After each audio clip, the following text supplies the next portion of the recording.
was the presidential primary. And just like the presidential primary, things are running smooth today. What we're seeing right now is a wait time, for those lines are right now under, 2 minutes, about 1 minute. So we're not seeing any lines. We have the new electronic poll pads that we've been talking about for, really about a couple of years now. But it just allows everyone to really get their, cards so that they can go and vote very quickly. What we've seen, right now, based on, kind of guesstimating, there's probably been 100,000 people that have voted already today. But that's just a guesstimate, but it just looks like it's smooth, very regular. The voting turnout that we've seen so far is a little bit stronger than the presidential primary. So everyone's out there exercising their vote.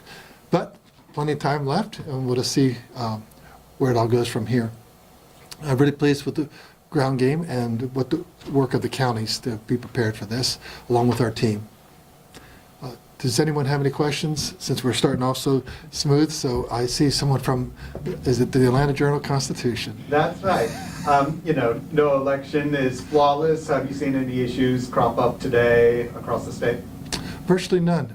Nothing that I really can report on, so it's been very, very quiet. So we're really pleased with that. The counties understand how important this year is, how highly scrutinized, that this really is probably the focal center for elections in America. But Georgia does lead in elections. We've shown that we have the cleanest voter rolls. We have the shortest lines because we put it into state law, but we've worked with the counties to make sure that counties had the resources to keep those lines short. We understand how important it is.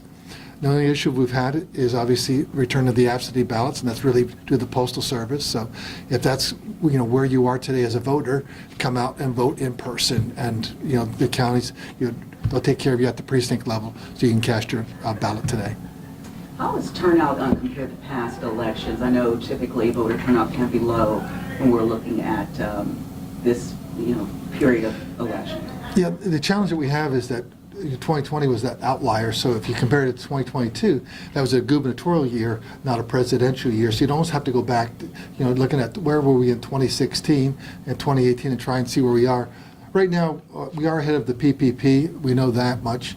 And we're probably tracking in that range of where we were for 2022. But at the end of the day, depends who shows up today. No one has an excuse not to vote today if you haven't voted yet. First of all, we've got just a tremendous day, beautiful weather, no rain. So hopefully people do, heed our, strong encouragement to come out to vote. Do you know of any precincts that had to open late because of a technical issue or anything like that? Hadn't heard about that yet. I still hear concerns about 2020 and allegations that about what happened then. Some of them, there were some problems, but also most of the conspiracy theories have not been borne out. What do you say to people here, 2024, we're still dealing with issues from almost 4 years ago? How do you explain that our elections do have accuracy? I think every person in Georgia needs to understand, no matter how you vote, absentee, early, or election day, we have photo ID for that. That has elevated security, but also, I believe, elevated voters' confidence in the process.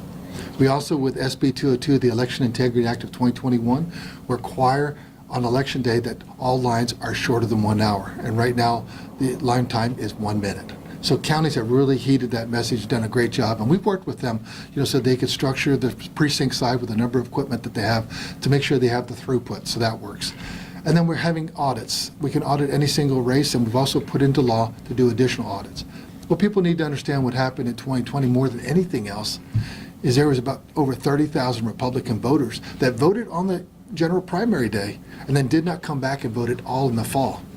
And so that's a campaign issue, and they need to make sure you turn out your voters. But at the end of the day, we have a safe, secure, accurate elections here in Georgia. We have the cleanest voter list in the entire country because we partner with Department of Driver Services. So if you actually get a driver's license in any other state in the country, we will be notified about that. And we then can reach out to you and say, well, we just know you got a driver's license in Texas, North Carolina, North Dakota. Did you move there? And they can come back and let us know that. Then we're also a member of ERIC, the Electronic Registration Information Center. And then we actually then get information directly from the federal government on the death records. So we make sure that we have very clean, accurate voter rolls. We've actually, I'm the first Secretary of State to do a 100% citizenship verification to make sure that only American citizens are registered to vote. Only American citizens are voting here in Georgia. And so we've proven that.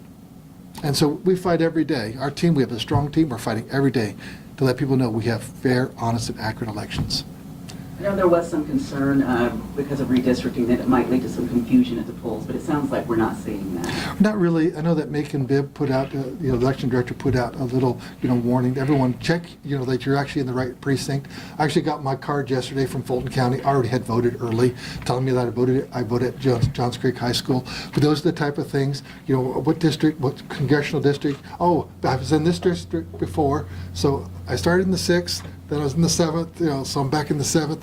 But it's kind of like I've bounced around in my own district, and people have in other parts of the state. So checking that information, and we just really want to be very proactive, and the counties have really worked hard on being proactive on that. So that's a good question. Thank you. All right. Well, we'll be back. Probably we'll do a little noontime briefing, and then I'll be back at 4. We'll have some more information. So it looks like it's going to be relatively quiet. Can't make any predictions, but it's starting off to be very uniform and quiet throughout the entire state of Georgia. Thank you.